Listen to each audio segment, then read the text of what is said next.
Hi, and welcome to my channel. My name is Makayla, and if you're new here, please remember to like, share, and subscribe, and hit that notification bell so that way you always know when I post a new video. Hey y'all, so it's day 2, sisterhood round. I lost my voice, and also I just want to clarify, I am mixed, so everyone trying to cancel me for going to tanning bed and being in the store because it's kind of dumb. But I'm wearing this Amanda Uppercher dress, these butterfly earrings, I don't know where I got them from. This is from Amazon. This is from Amazon. This is just a hair tie. And then my shoes, and then these Dolce Vita heels. Welcome back to the opinion of the day, where I give my opinion on whatever I want to talk about. Today we'll be talking about hashtag justice for Makayla.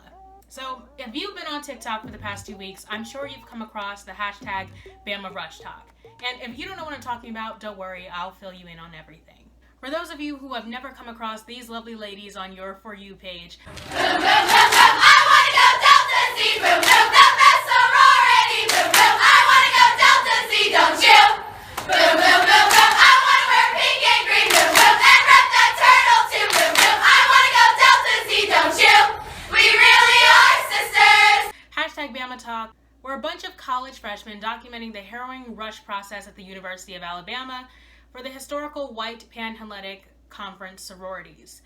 These brave young women took the time to tell us every day what they were wearing, all in the hopes of being selected for one of the sorority houses, particularly a spot in the infamous Old Row. And these TikToks went a little something like this. Hey y'all, it's Micah McKenzie. Today is the first day of Sisterhood Round, and here is my OOTD for today. My dress is from Shein. My earrings are from Forever 21. This necklace was a gift from my mama. And my shoes are from DSW. Wish me luck. Now, after my spot-on impression and the title of this video, you're probably wondering, Micah, what's the controversy? Well, it all started when this girl right here, Makayla Culpepper, the biracial queen of Bama Rush Talk, became an overnight sensation and everyone's fan favorite. But those dreams of seeing Makayla get into a house on Old Row were crushed, where she announced the night before bidding day, the day girls find out what houses they've been sorted into, that she had been dropped from every single house, both Old and New Row, and was suspended from posting on TikTok, something that some of the other Bama Rush girls had also experienced. In her TikTok live, Makayla mentioned that when she got the call, she was told that she was dropped due to a video posted on the TikTok Instagram account at Old Row, where she and her friends were shown in a video at a Halloween party, despite the fact that they were minors at the time. Makayla has said that she was dropped because of possible underage drinking that was shown in the video, as her friend was holding a red Solo cup. She also went on the record to say that she used to be a party girl in freshman and sophomore year of high school, but recently has been sober since junior year and is no longer wild, in her words. Others also mentioned that there was a possible letter that was sent suggesting that she be dropped due to her possible past of being a bully in high school. Makayla also addressed this rumor, saying that when you are bullied, you either sit there and take it or become mean. And in her words, she became mean, but eventually grew out of it. Now, I just want to make it clear that I am in no way condoning underage drinking or bullying of any kind, but I have to say that the timing of this drop and the historical context of Old Row makes me a little suspicious of whether or not this was the real reason why Makayla was dropped from all houses. I have 3 major theories, but first, some historical context.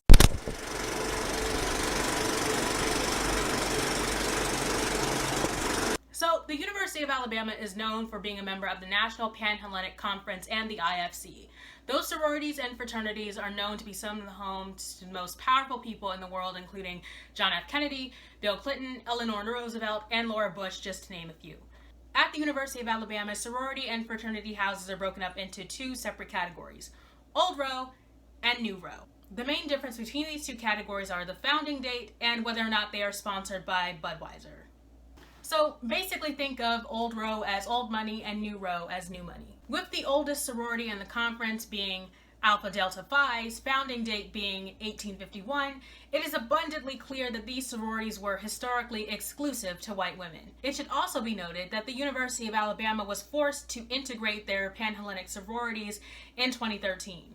Not because those practices were totally illegal at the time, but to avoid becoming a scandal when black students started complaining about being dropped despite meeting and going above all application requirements. And the racism doesn't stop there.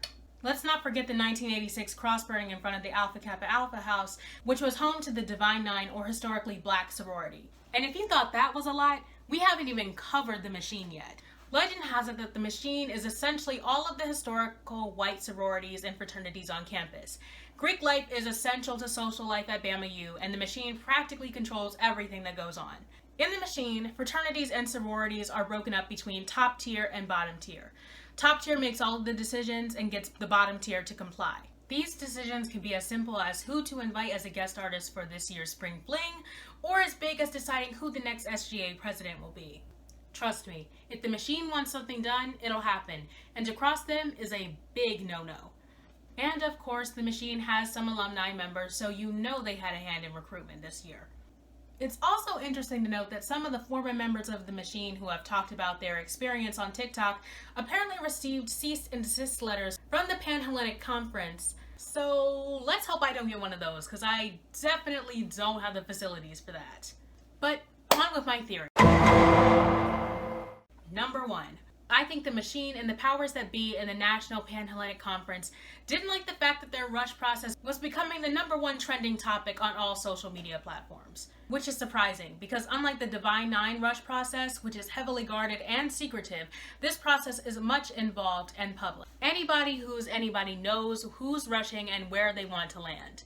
And although Makayla wasn't going into the sketchy details like the Machine, she essentially became the face and voice of #BamaTalk and gained the most followers. I'd like to think that, at best, she was just caught in the crossfires in the conference attempt to put the lid back on the pot. Number 2. The timing of Makayla being dropped seems awfully suspicious. As we have learned from TikTok University, the rush process is extensive and involves several social media checks before a girl even arrives on campus. Most girls essentially run campaigns, which include sending PR packages and getting sponsors to write letters on their behalf in the hopes that they land in the house that they want. Now, I personally believe that they probably found this video early on and were willing to overlook it, basically because if Makayla had been picked, she would have been a legacy pick. I think that with the combination of her popularity and the pressure from the conference and the Machine, they ended up dropping her to appease the powers that be. But that's assuming that they're completely removed from the historical context that we just gave, so... Number 3. I think that the council was using the video as a facade for their real intentions for dropping Makayla. As I said earlier, Makayla would have been a legacy pick, so she basically would have been a shoo-in for whatever sorority her grandmother or mother was a part of.